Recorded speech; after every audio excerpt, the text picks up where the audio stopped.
the Tabor Road Freedom Amendment would be to have Coloradans making more than $500,000 a year pay a flat 4% road tax that would go directly to expanding CDOT's budget and would avoid the need for toll lanes.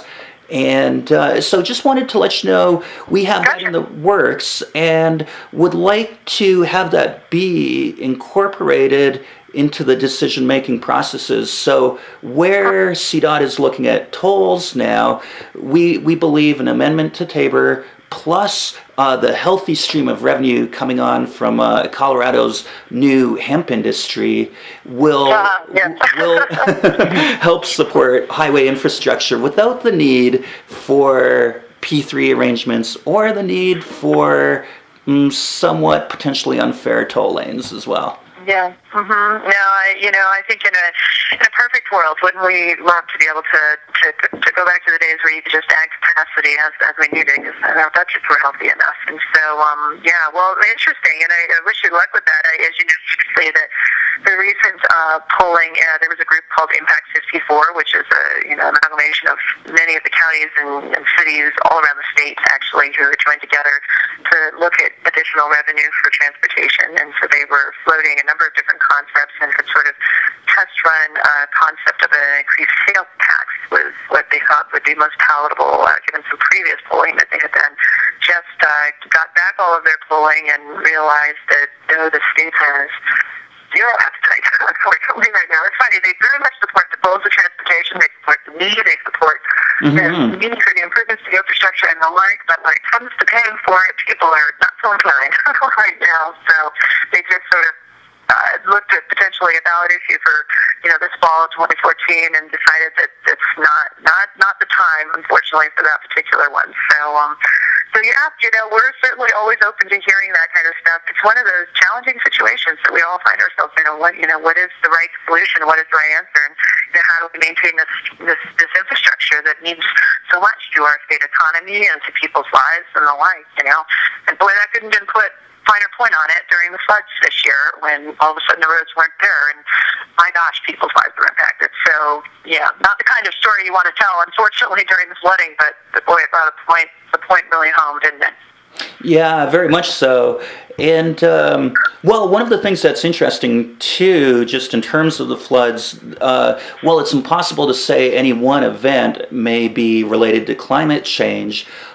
Just the general pattern of extreme weather that we've been seeing may potentially be related to shifts in climate. An interesting thing about ALEC is on the fossil fuel side of things, they are very aggressively discouraging low-carbon renewable energy in order to maintain fossil fuel interests. And they actually succeeded in introducing legislation to repeal renewable portfolio standards in 15 states last year. Interesting. Yeah. Interesting. So just on that note, is there any kind of, does the Colorado Department of Transportation have any kind of ethics commissioner if we were interested in requesting an investigation of VOD's kind of work with corporate lobbyists in the 2006 to 2012 period? We do not have an ethics commissioner per se. I mean, obviously, all the stuff that we have is public record and, it's open and available through FOIA or Quora. And so certainly those are options as well. But no, we do not have an ethics commissioner. We do have an audit group too, but those are sort of approaches to look at that. Okay. Well, if we wanted to raise our concerns over the relatively secret meetings between VOD and Sintra and Macquarie and Transurban that happened over a number of years as the policy that governs the high-performance transportation enterprise was drafted and crafted, what would a good way to call for an investigation or look at the ethics behind those secret meetings be? Gosh, I don't know since I'm not even familiar with them, but I don't know. I defer to you guys on how you'd want to pursue that, and so I can tell you. Great. Well, thanks, Amy. This has been very helpful. That's increases our clarity, or especially around the I-70 project, knowing that there's going to be 2 general lanes and 2 toll lanes added. That's very helpful.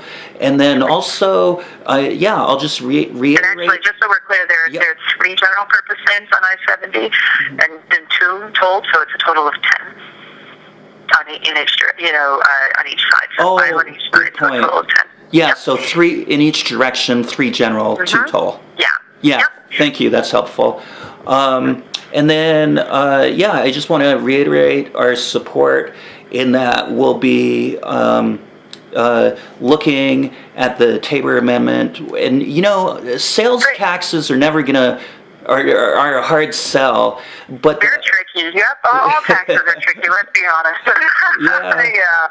But the idea of Coloradans who are making more than $500,000 on the whole, they're paying a 15% tax rate because most of their income comes from capital gains, and so the idea of moving that up to 19%, while the rest of us are paying 25 to 30%, might be a good easy sell in comparison with having tolls for everyone. So I'll keep you posted on progress on that. I appreciate it. And Ken, I saw that you had a meeting on Tuesday. If that's something that you need any of us to come and join you all, please certainly let us know. I'm happy to answer questions, that kind of thing. And the last thing, and I certainly understand there are philosophical approaches to P3s and to tolling and all of that. And obviously that's a discussion we're all happy to have. But I wanted to make sure that we just didn't misconstrue what was actually happening on the roadway, because boy, that could get people really ticked off, and I would hate to have that happen.